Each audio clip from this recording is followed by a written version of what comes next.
एक समय की बात है। एक गांव में नंदिनी नाम की 10 साल की लड़की रहती थी। उसकी माँ की मौत बहुत पहले हो चुकी थी। कुछ समय बाद उसके पिताजी ने दूसरी शादी कर ली। नई सौतेली माँ की एक बेटी भी थी, पायल। सौतेली माँ अपनी बेटी पायल से बहुत प्यार करती थी।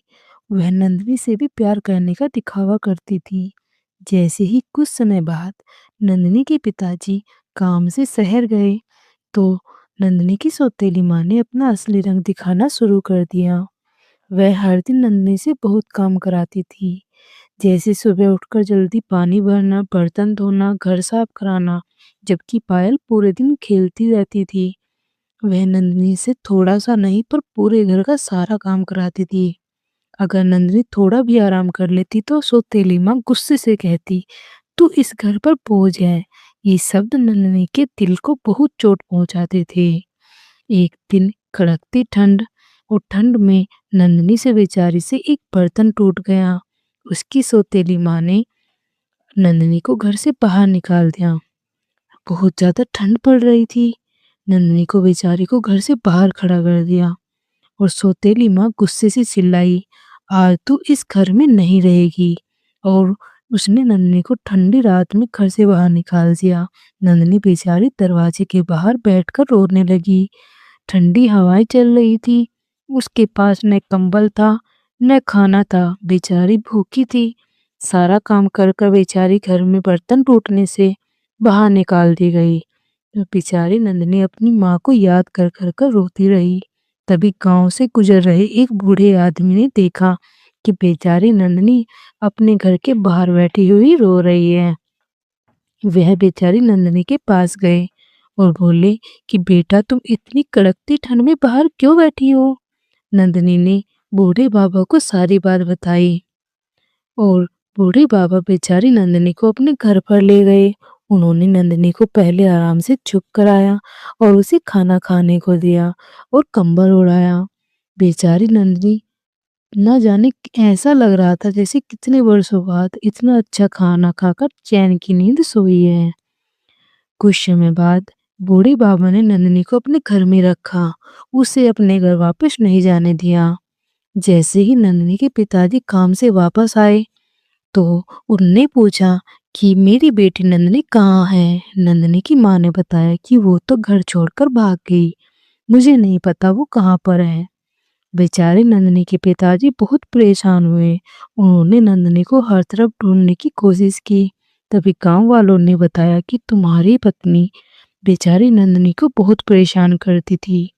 उन्होंने सारी सच्चाई नंदिनी के पिताजी को बता दी कि जब तुम गए थे उसी के बाद तुम्हारी पत्नी ने नंदिनी पर अत्याचार करना शुरू कर दिया था।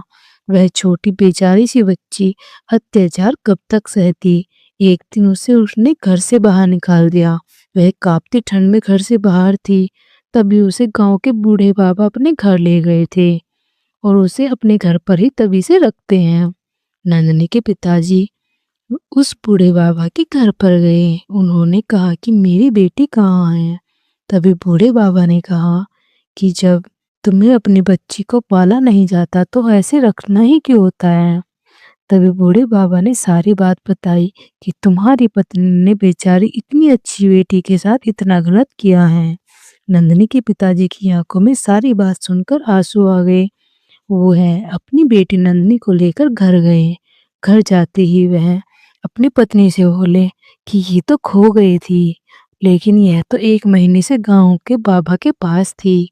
नंदिनी की माँ की आंखें एकदम से चौंक गई कि ये कैसे हो गया कि नंदिनी ने मिल गई, क्योंकि उन्हें नहीं पता था कि नंदिनी गांव के ही बाबा के पास है।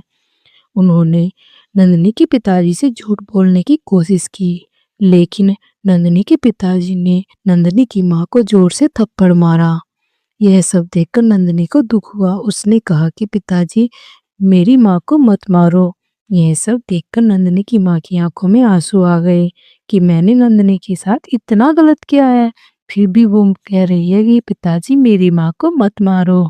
यह सब देखकर नंदिनी की माँ की आंखें खुल गई और उसे अपनी करनी पर पछतावा हुआ और उन्होंने नंदिनी से हाथ जोड़कर क्षमा मांगी। और वह तभी से सभी खुशी-खुशी रहने लगे। नंदनी के पिताजी ने भी नंदनी के कहने पर नंदनी की माँ को माफ़ कर दिया। इस कहानी से हमें यह सीख मिलती है कि किसी के साथ भी अन्याय नहीं करना चाहिए। प्यार और दया से ही रिश्ते बनाए जाते हैं। हमेशा प्यार से ही रिश्ते बनाने चाहिए। राधे राधे दोस्तों, जय श्री कृष्ण। आप सबको मेरी छोटी सी कहानी कैसी लगी प्लीज़ मुझे कमेंट में ज़रूर बताएं। अगर थोड़ी सी भी अच्छी लगी है तो मेरी वीडियो को लाइक करें, कमेंट करें, शेयर करें और मेरे चैनल को सब्सक्राइब करें।